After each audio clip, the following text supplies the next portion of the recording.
Now welcome to another edition of News from Naboo with Thor's Lightning Takes. And let's get right to the news. All right, couple of interesting stories today. First up, Production Weekly has come out and said that the Mandalorian and Grogu is going to start filming on June 17th, 2024. I still hope that's just a pre-production name, not the real thing. Yeah, it's supposed to start up June 17th in LA. Originally, that Mandalorian Season 4 was going to start recording on that day, and it looks like the movie took its place. Interesting. We still have to figure out what is what. Is Season 4 still actually a thing? I mean, they kind of say it is, right? They do, but I don't know. With everything that's happened, with all of a sudden announcing that this is going to be a movie, did they look at the scripts that Favreau wrote and go, let's just make that into a movie instead? How do you turn, 8 episodes into a movie? That never... Like, Kenobi was the opposite, right? They looked at it like, hey, we can turn this into a season, and, that didn't go so well. Or could it be that they wrote up in his free time, maybe over the writer's strike? Maybe he got bored and he wrote up a standalone story and threw it at them and said, hey, what do you want to do with this? He wasn't supposed to be writing, though. Wink. Well, I'm just saying, maybe he took some time doing that. He wrote, a standalone adventure for the two of them, knowing at the end of Season 3, they kind of ended up back by themselves. Along kind of combining both those theories, was there an episode that they're like, we could really expand this, and maybe during the writer's strike he was working on the episode and kind of bloated it to the point where it could be a movie now? But then you have it in the middle of the season too, right? Which is a problem. Unless it was it's a standalone. An opener or kind of more a standalone-ish episode. Perhaps. I don't know. Who knows? Nobody knows. And we also found out that the Rey movie is listed to start production in May of 2024. Previously, it was actually listed April 7th, and it's supposed to start up in the UK, but who knows if this date's actually going to stick, because as far as we know, Steve Knight is still working on the script. And if the script's not done, you can't start shooting, right? Well, I mean, you kind of can. No, you shouldn't. They didn't. It's not like they had plans before. Right, but don't you waste a lot of money on reshoots then going back and going, well, this would work better this way now, because now that the script's finished, we know how this should go. Reshoots have just, for better or worse, become, part of the thing. Almost all movies now just have reshoots. Well, I understand. It's kind of a given that you're going to go back and try to fix things. I feel like that makes sense to me. I mean, when an author writes a book, they hand it to an editor. An editor looks at it, and they read it, and they go, well, this part here doesn't make sense. Can you clarify, or can you fix this? Well, sure. So it doesn't surprise me that in the filming industry, something that looks good on paper in the scripts, when you watch it pan out, you're like, maybe that looks a little awkward, or that doesn't look quite right. Yeah. Let's reshoot this. Yeah, I think a lot has to do with maybe the special effects, as you're kind of saying. If you shoot something, you're like, we're going to make it look like this in post, and then you just can't pull that off. You probably have to go back and reshoot, or just CGI the crap out of it. Which always looks fantastic. It always does, yeah. Always. But this would, if this is true, and again, these are not 100% confirmed, right? Mm-hmm. This would, I guess, align with a May 2026 and a December 2026 release window, right? It could. It very well could. Yeah. Which I wouldn't be terribly upset with. I would like some movies. It's weird that it's been so long. It's already been 4 years since The Rise of Skywalker, and it's going to be, again, another 2 years at least before we get out. It feels so strange. I think we were all under the impression that the Disney era would be cranking them out every year, at least one a year, and here we are going through a 6-year drought. Well, if they would have done better on the last movies, maybe they would have. No, absolutely. There's no way that we'd have a 6-year drought. If the sequels had been fantastic, we would probably have had 3 more Star Wars movies by now. Oh, yeah, definitely. If not more, with probably 1 million more on the way. Wink. Another thing I'd like to talk about today is I saw a theory that's been going around the internet. In the Bad Batch Season 3 trailer, we see that Trooper decked out in black. He's on Pabu. He's leading some troops there that look like they're there to kind of mess shit up. Okay. Sorry. Probably to find that, yeah. You mean he means business, yeah, okay. He means business. Yes, he's clearly there to take names with his troops and stuff. Yeah. Probably hunting the batch, the remainder of them. Almost certainly, yeah. Mm-hmm. Well, the rumor is people are thinking that this is Tech. That this is Tech, brainwashed baddie, and Crosshair's going to have to save him and redeem him in the end, because nobody else could have told them where Pabu was but Tech, who's not really dead. This is bad. This is bad. And let's not forget, they have Omega captured. Yeah, and she knows where Pabu She also knows where Pabu is, and we don't know what kind of technology / torture they could use to get that information.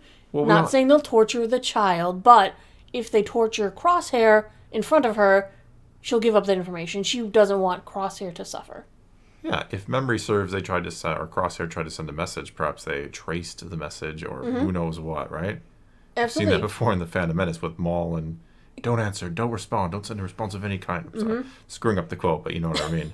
It could even be one of those situations where the Crosshair accidentally escapes, and they follow him to the Bad Batch.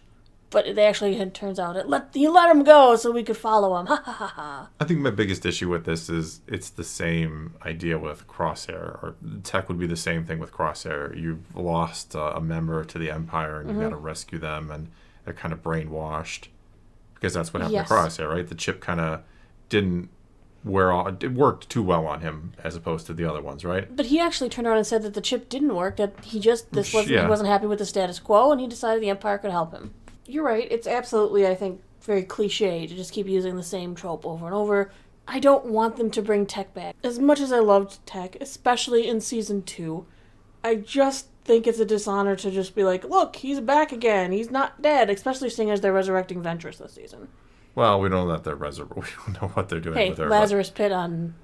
It seems to be the most likely, yeah. But no, I thought Tech was great in Season 2. He was he had the best character progression. He was a focal point. Yeah, you like the little thing he had going with Fee there. Aww. And, it was nice. The kind of those opposite attract kind of, and you're like, you watch it again. You're like, oh god, they set up his death. So now to undo it would just be, it just ruins it, right? It's about the story. Like you can have an emotional attachment to the character. You know what I mean? But at the end of the day, isn't it the story that we're looking for, right? The whole story. I agree. Not necessarily just like, I really like Tech, so I want him back, and I don't care about the whole story. Just kind of being less good because of it. Yeah. If that makes sense. Yeah. The last story I have today is there is a script from A New Hope going up for auction. And it belonged to one Harrison Ford, Han Solo. And it's funny because it kind of just ended up being left behind in a flat in London. Oh, didn't we hear a story like this not long ago about? Wasn't it like Peter the dress Mayhew. or no? Yeah. Oh, okay. Remember he had an attic full of stuff. Yeah, okay, and then the dress went Maybe missing somewhere else. Yeah, but it's funny because apparently in the summer of 1976, Harrison Ford was looking for lodging while they were shooting the first installment of the franchise. So he hung out in Chewbacca's attic? No. Okay. It has nothing to do with Chewbacca. Okay, I was joking. At least I hope I was. So what had happened is the cast and stuff when they went over there were looking for where they wanted to stay. And this lovely family had an advertisement to rent out the flat. He came, he viewed the apartment, he agreed to rent it. She didn't know who he was. Her husband didn't know who he was. He was a name at that time, but yeah, he's been American Graffiti and a few other things. Yeah. But her husband and her lived on the bottom 4 floors of the large house, and he occupied the top 2 floors. They didn't recognize him until their cleaner recognized him and fainted. Or did he shoot her first? Other actors, Carrie Fisher and Mark Hamill, apparently also visited the property, neither of whom the owners knew. Interesting. The couple referred to Mark Hamill as the boy because that was how Harrison Ford referred to him. They apparently got on really well with Harrison Ford, their tenant, and recalled things like how he would drink with them in the garden. He attended their son's first birthday party. He gave his landlords money to buy a lot of plants from the garden center. They said he was an ideal tenant. It was a really fun time.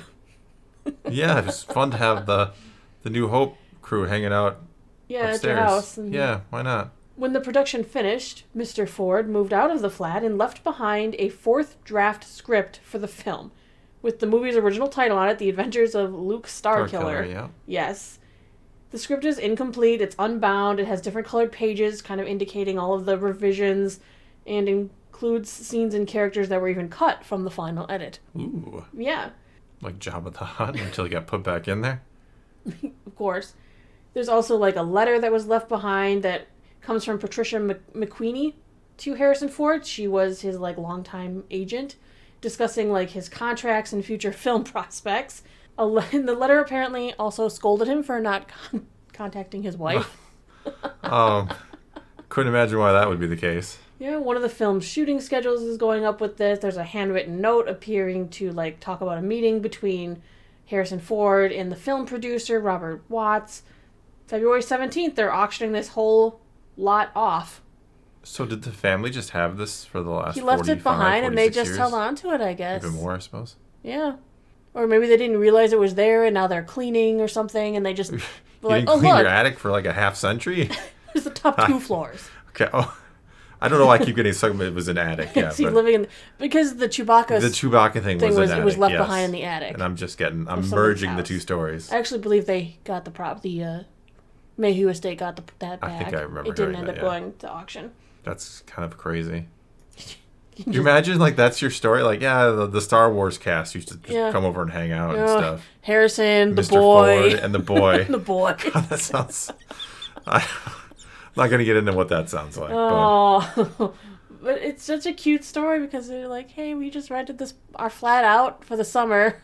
Yeah, for the Star Harrison Wars. Ford. Yeah. Sure you did. Yeah. Like, that's a story nobody believes, like, years later. Well, they have the proof. I guess they do, have yeah. his script and his handwriting. They probably have some pictures of her son's birthday party with Harrison Ford there. And the boy. And the boy. He was probably there too, right? He's probably they thought was one of his friends. Oh, yeah, come on, kids. Yeah, he was friends with the 1-year-old. Fun story. Do you think they gave him tickets? And he's like, hey, you want tickets to that movie I was shooting? think And they're they're like like, oh, fans? your indie film? Yeah. They didn't know. Your stupid indie film? Who are you again? Yeah. Oh, my Harrison goodness. Ford. Look me up. Google doesn't exist. No, You'll never know. Googles and text. I mean, we have like letters like to meet your wife. Like clearly, text messaging is not a thing. I mean, obviously, it wasn't a thing back then. But if you ever needed proof, like make sure you talk to your wife because she would have texted many times otherwise. Yeah, you've been blowing up your phone. Yep, exactly. But anyway, before I get in trouble over here, that's all we've got for this time. Now it's your turn to take to the comments below and tell us what you think of any and all of today's news or our fun little story at the end. And let's talk some Star Wars. And until next time, thanks for watching.